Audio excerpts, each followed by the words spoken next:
আগের দিনের ছক্কাটা আর একটু ব্যাটে বলে হলেই হয়তো নতুন ইতিহাস গড়া যেত। টি-20-তে দক্ষিণ আফ্রিকাকে হারানোর সুযোগ তার রোজ রোজ আসে না। সেই আক্ষেপ বুকে নিয়েই মাঠে নেমেছিলেন মাহমুদুল্লাহ রিয়াদ।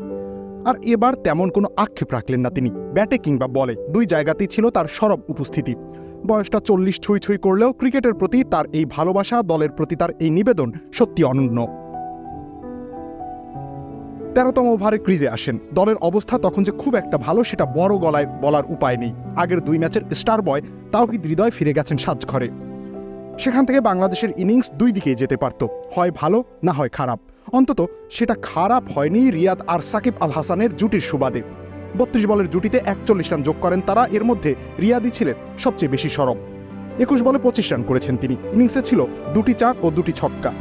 সেখান থেকে শেষ 3 ওভারে সাকিব আর জাকের আলীর জন্য ঝড় তোলাটা সহজ ছিল।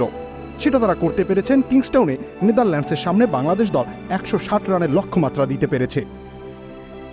তবে মাহমুদুল্লাহ রিয়াদের ভূমিকাটা সেখানে শেষ হয়ে যায়নি। তিনি আরও বড় একটা কাজ করে গেছেন বোলিং করতে এসে। হ্যাঁ, আন্তর্জাতিক ক্রিকেটে তিনি ইদানিং আর বোলিং করেন না, তবে এবার পুরো বিশ্বকাপ জুড়েই দলের প্রয়োজনে 1-2 ওভার বোলিং করে যাচ্ছেন। 10ম ওভারে বোলিংয়ে এসে তিনি সাজঘরে ফিরিয়ে দেন ভারতীয় বংশোদ্ভূত বিক্রমজিৎ সিংকে। স্টাম্পিংয়ের ফাঁদে পড়েন টপ অর্ডারের এই ব্যাটার। 16 বলে 26 রান করেন বিক্রম। ভিটামিন এ, সি এবং ক্যালসিয়ামে ভরপুর টেস্ট মিট, যা রোগ প্রতিরোধে সাহায্য করে। নেদারল্যান্ডসের ইনিংসে তার স্ট্রাইক রেটই সবচেয়ে বেশি ছিল।